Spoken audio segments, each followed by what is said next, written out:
최근 울산 남구 일대에서 길고양이들이 잇따라 잔혹하게 살해된 채 발견되어 지역사회에 큰 충격을 주고 있습니다. 발견된 사체들은 다리가 잘려있거나 심하게 훼손된 상태로 쓰레기 봉투에 담겨 버려져 있었습니다. 주민들의 불안감이 커지는 가운데 동물보호단체와 경찰이 공조 수사에 착수했습니다. 경찰은 지난 3월 21일 밤 현장에서 범행을 저지르던 30대 남성 A씨를 동물보호법 위반 혐의로 긴급 체포했습니다. A씨는 주거지 인근에 포획틀을 설치해 길고양이를 유인한 뒤 자신의 집으로 끌고 가 고문한 것으로 드러났습니다. 적발 당시에도 그의 자택 인근에서는 훼손된 고양이 사체 사고가 추가로 발견되었습니다. 조사 결과 A씨의 범행 수법은 차마 입에 담기 힘들 정도로 엽기적이고 잔인했습니다. 그는 포획한 고양이를 화장실에 가두고 락스를 뿌리거나 뜨거운 물을 붓는 등의 고문을 반복했습니다. 경찰은 현재까지 확인된 피해 고양이가 10마리가 넘는 것으로 파악하고 여죄를 추궁하고 있습니다.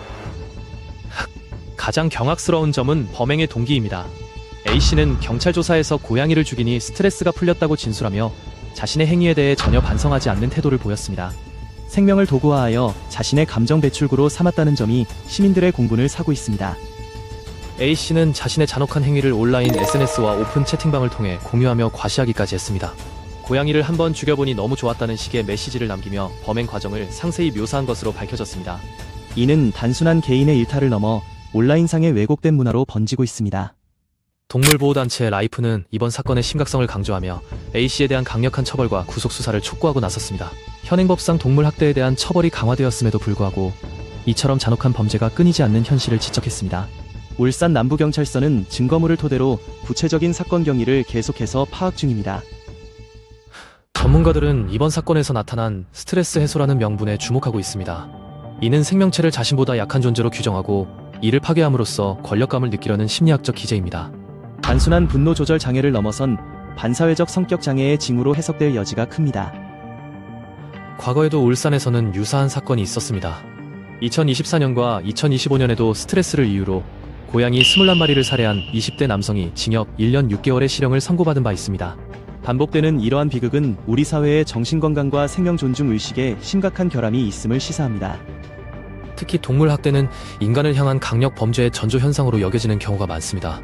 연쇄 살인마들의 과거 이력에서 동물학대 경험이 공통적으로 발견된다는 연구 결과는 이번 사건을 가볍게 넘길 수 없는 이유입니다. 사회적 안전망 차원에서 동물학대범에 대한 체계적인 관리가 시급합니다. 온라인 커뮤니티가 학대의 놀이터가 되고 있다는 점도 심각한 문제입니다. 익명성 뒤에 숨어 잔혹한 영상을 공유하고 서로를 격려하는 집단적 가학행위가 음지에서 확산되고 있습니다. 이러한 디지털 동물 범죄는 모방 범죄를 낳고 학대의 강도를 높이는 악순환을 초래합니다.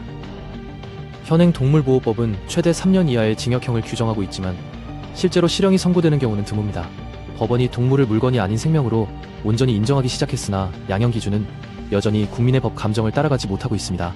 처벌의 실효성을 높이기 위한 법 개정 목소리가 높아지는 이유입니다. 길고양이에 대한 혐오 정서가 범죄의 자양분이 되고 있다는 분석도 나옵니다.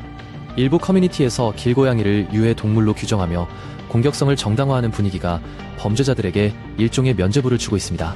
생명의 무게는 그 종류에 따라 달라질 수 없음을 사회적으로 합의해야 할 때입니다. 울산 남구 주민들은 이번 사건 이후 밤길을 다니는 것조차 무섭다며 불안을 호소하고 있습니다. 고양이를 잔인하게 죽인 사람이 언젠가 사람에게도 위해를 가할 수 있다는 공포가 지역사회를 덮친 것입니다. 단순한 동물 보호 이슈를 넘어 공공안전의 문제로 격상되어야 합니다. 동물 학대 범죄를 예방하기 위해서는 전담 수사팀의 확충과 전문성 강화가 필수적입니다. 미국 등 선진국에서는 동물 경찰 제도를 통해 동물 학대 사건을 강력 사건에 준하여 처리하고 있습니다. 우리나라도 지자체 단위의 특사경 활동을 넘어선 국가 차원의 대응 체계가 마련되어야 합니다. 교육 현장에서의 생명 존중 교육도 근본적인 해결책 중 하나입니다.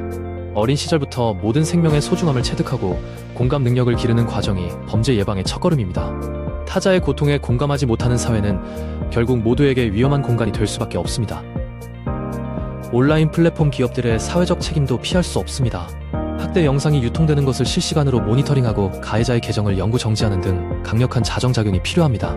기술의 발전이 범죄의 도구가 아닌 생명을 지키는 방패가 되도록 법적 규제와 기업의 협력이 조화를 이뤄야 합니다. 우리 이웃의 작은 생명을 지키는 것은 결국 우리 자신의 안전을 지키는 일과 직결됩니다. 이번 울산 사건이 일회성 이슈로 소모되지 않고 실질적인 제도 변화와 인식 개선으로 이어지길 기대합니다. 더 이상 스트레스 해소라는 핑계로 생명이 쓰러지는 일이 반복되어서는 안 됩니다. 비극적인 소식이지만 이번 사건을 계기로 우리 사회가 생명을 대하는 태도를 다시 돌아볼 수 있기를 바랍니다. 이 뉴스가 당신의 지갑과 일상의 울림이 되었길 바랍니다. 내일의 통찰을 놓치지 않으려면 구독과 좋아요를 눌러주세요. 내 삶을 지키는 가장 쉬운 방법, 수채화 뉴스였습니다. 고맙습니다.